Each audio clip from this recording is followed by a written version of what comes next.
You ask Tiger to calculate. This deals with linear inequalities with one unknown.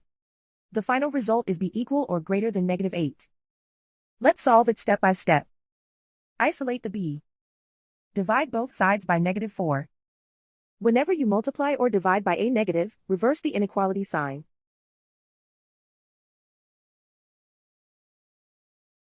Cancel out the negatives.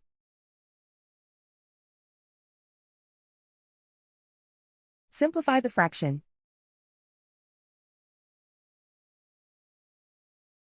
Move the negative sign from the denominator to the numerator.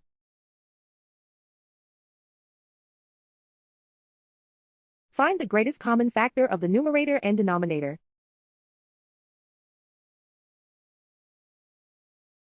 Factor out and cancel the greatest common factor.